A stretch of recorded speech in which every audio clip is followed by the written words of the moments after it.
हाय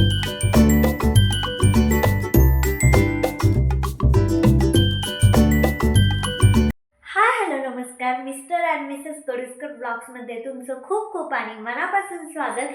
तर आज आहे पौष पौर्णिमा आणि पौष पौर्णिमेमध्ये सगळ्या खंडोबांच्या यात्रा चालू होतात। तर थापलिंगची यात्रा आहे। थापलिंगचा जो खंडोबा आहे भरपूर जणांना माहीत असेल, खूप जणांचं कुलदैवत असेल। तर नागापूरचं जे थापलिंग आहे तर तिथली खंडोबाची यात्रा आहे आणि ते आमच्यापासून जवळ आहे। तर आम्ही दरवर्षी त्या यात्रेत जातो। आमच्या आवडीची यात्रा आहे आणि थापलिंगची यात्रेत जायचं म्हटलं तर सगळ्यांच्या आवडीची यात्रा आहे। कारण की भरपूर सारे तुम्ही जर शेतकरी असाल, शेती करत असाल तर शेतीसाठीची लागणारी सगळी अवजारे या यात्रेमध्ये तुम्हाला मिळून जातील। तर नक्की व्हिजिट करा। आज आणि उद्या थापलिंगची यात्रा आहे। त्याच्यानंतर गृहोपयोगी वस्तू, लहान मुलांसाठीची खेळणी वगैरे भरपूर भरपूर साऱ्या अशा गोष्टी थापलिंगच्या यात्रेमध्ये असतात। तर आता आम्ही जाणार आहोत आवरून थापलिंगच्या यात्रेमध्ये। तर चला आता मस्त असं थापलिंगच्या यात्रेमध्ये भेटूया, जिलेबी भजी खाऊया आणि यात्रेमध्ये तर भेटूच आणि पूर्ण यात्रा तुम्ही पण माझ्यासोबत एन्जॉय करा।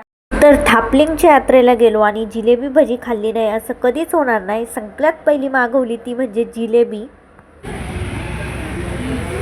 मस्त आहे, चांगलं आहे।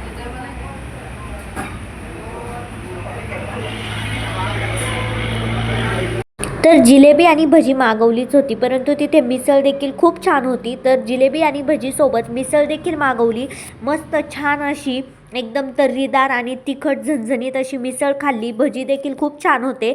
तसं पाहायला गेलं तर आपण गडावर देखील खाऊ शकतो, परंतु तिथे भरपूर धूळ आणि प्रचंड गर्दी असते। त्यामुळे आम्ही खालीच हॉटेलमध्ये मस्त असा जिलेबी भजी आणि मिसळचा नाश्ता केला आणि मस्त यात्रेला आल्याचा फील घेतला आणि खरंच खूप सुंदर मिसळ होती। तुम्ही जर कधी आले तर नक्की थापलिंगच्या अलीकडेच हे हॉटेल आहे। हॉटेलचं नाव मी खरं विसरली आहे। खूप छान मिसळ होती, पाहूनच एकदम तोंडाला पाणी सुटतंय। तर इथं मस्त मिसळ आणि जिलेबी भजीवर ताव मारायचं काम चालू होतं आणि आमच्या आंबेगाव तालुक्यातली सगळ्यात मोठी यात्रा जी असते ती म्हणजे थापलिंगची यात्रा। आणि त्यानंतर नारायणगावची यात्रा देखील खूप मोठी असते, 10 दिवस असते, परंतु थापलिंगची यात्रा 2 दिवस असते आणि 2 दिवसात मस्त भरपूर लोक एकत्र येतात, भरपूर लोकांच्या गाठीभेटी होतात आणि थापलिंगच्या यात्रेत येऊन मस्त अशी जिलेबी आणि भजी खाणं, शेवरेवड्या घेणं म्हणजे ते आमच्यासाठी एक शास्त्र आहे, ते आमच्यासाठी एक रीतिरिवाज आहे आणि तो आम्ही कधीच मोडत नाही। तर मस्त अशी जिलेबी आणि भजी तर खात होतो, त्यासोबत मस्त अशी झणझणीत मिसळ देखील खाल्ली आणि इथून हॉटेलमधून निघून आम्ही पुढे यात्रेत जाणार आहोत। तर आता मस्त नाश्ता करून आपण यात्रेत तर भेटूया आणि तुम्हाला जरी कधी यायचं असेल तर नक्की या। जानेवारी महिन्यामध्ये ही यात्रा येते थापलिंगची आणि आंबेगाव तालुक्यातली सगळ्यात मोठी यात्रा असते। तर इथे तुम्ही पाहू शकताय आपण गडाच्या खाली आलो आहोत। मंदिर वरती आहे, पायऱ्या चढून जाव्या लागतात आणि इथून यात्रेची स्टार्ट होते। भरपूर अशी खेळणी असतात, आता पुढे गेल्यावर मी दाखवतेच थापलिंग यात्रेमध्ये काय काय असतं।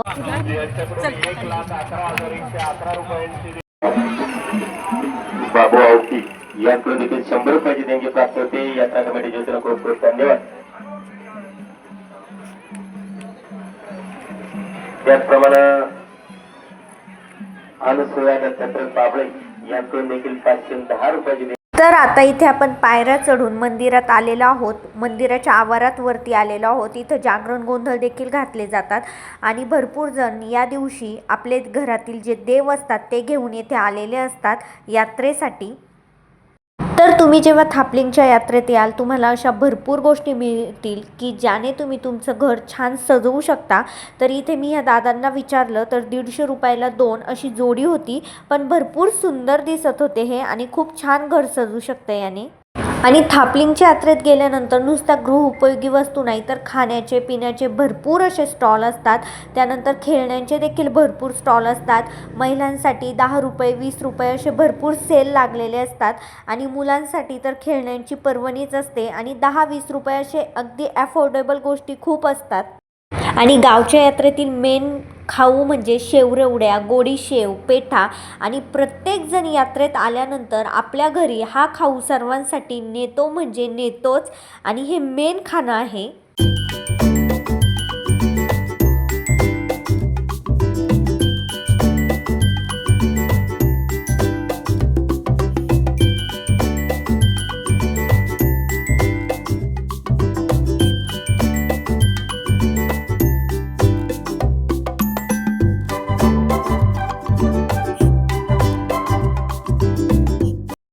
आणि थापलिंगच्या खंडोबाची यात्रा जी की प्रसिद्ध असते ती म्हणजे शेती अवजारांसाठी.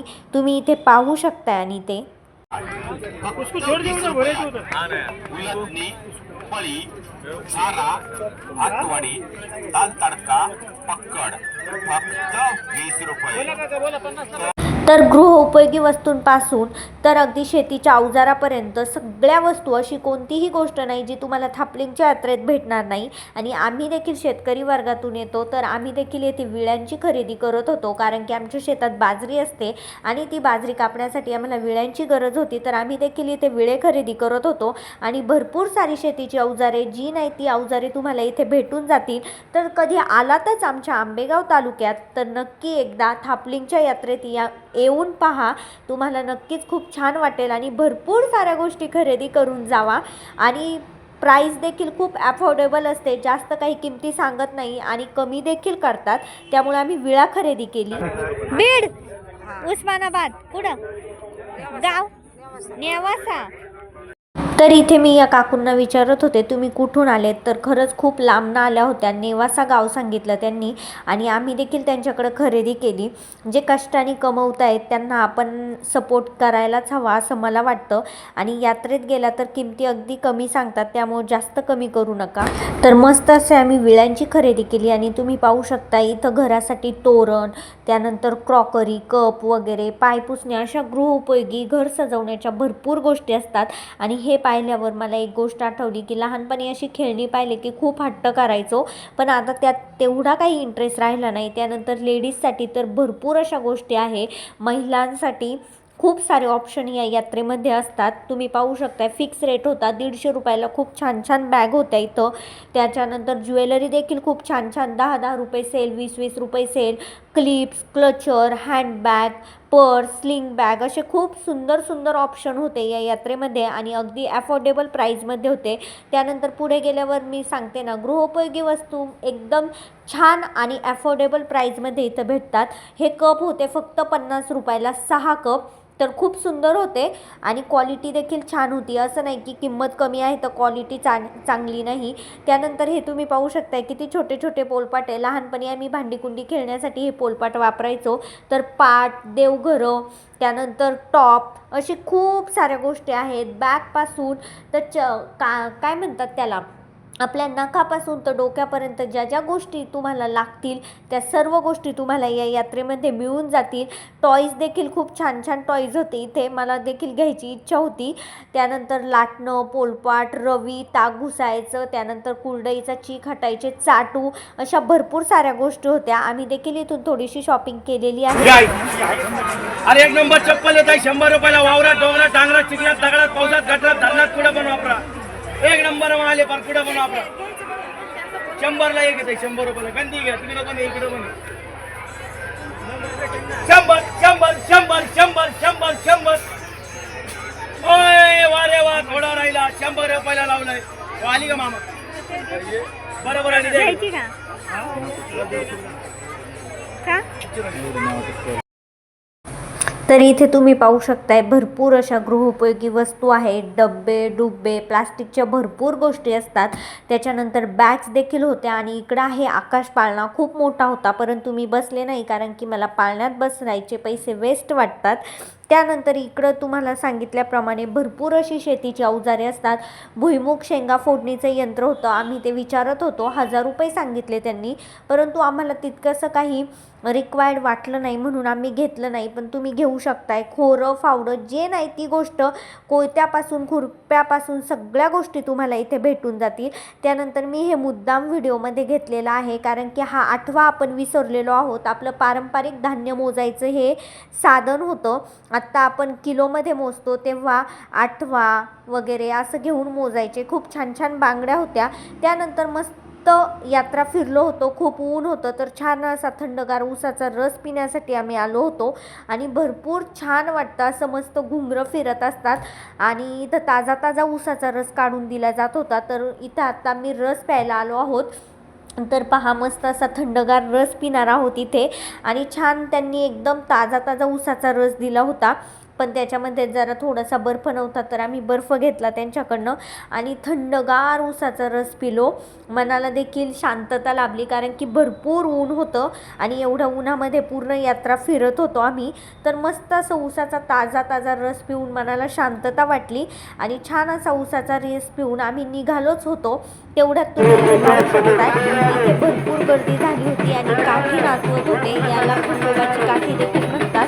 तर इथे काठी नाचवण्याचा प्रोग्राम चालू होता आणि सगळेजण मस्त असे ठेका धरून नाचत होते. आम्ही मस्त हे देखील एन्जॉय केलं.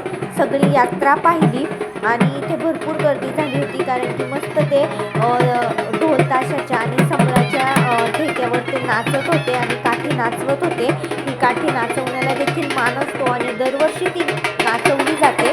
तर तुम्ही पाहू शकताय हा प्रोग्राम देखील तिथं मस्त असा चालू होता. आम्ही भरपूर यात्रा फिरलो, भरपूर गोष्टी पाहिल्या, भरपूर गोष्टी खरेदी केल्या आणि त्यानंतर आता यात्रेतून निघायची वेळ झाली होती त्यामुळे शेवरेवड्या घेतल्या मस्त आणि यात्रेतून निघालो. तर शेवरेवड्या घेऊन घरी आलो आणि यात्रेतून ही शॉपिंग केली होती. तर आम्हाला पुस्तक वाचनाची सवय आहे आणि ज्ञानेश्वरी, भगवद्गीता असे मोठे मोठे ग्रंथ यावर ठेवून वाचू शकतो म्हणून हे असं मस्त असं ग्रंथाचं स्टँड म्हणू शकता ते घेतलं. त्यानंतर हा एक चाटू घेतलेला आहे माझ्या मम्मीसाठी कारण की कुरड्याचा चीक हटण्यासाठी भरपूर ताकद लागते आणि ती ह्या चाटूने तो छान हटला जातो. त्यानंतर हे छान असे कप घेतले, खूप सुंदर आहेत आणि ॲफोर्डेबल पण होते. 100 रुपयाला 6 कप खूप सुंदर भेटलेले होते. दुकानात याची किंमत खूप जास्त सांगितली जाते. त्यानंतर एक बेल्ट घेतला, डोकं धुतल्यावर तेल लावल्यावर आपले केस मागे घेण्यासाठी. तर मला खूप आवडला म्हणून मी हा एक बेल्ट घेतला आणि 2 असे क्लचर घेतलेले आहे, एक मला एक बहिणीला आणि एक हा एक घेतलेला आहे. तर हा 10 रुपयावाला आणि हे 2 30 रुपयाला असे छान असे क्लचर घेतले, नवऱ्याने घेतलेले आहेत मला. त्यानंतर मस्त हे क्लचर, त्यानंतर बेल्ट, एक चाटू, कप अशी छान अशी मी खरेदी केली होती थापलिंगच्या यात्रेत. दर जानेवारीमध्ये ही यात्रा भरवली जाते.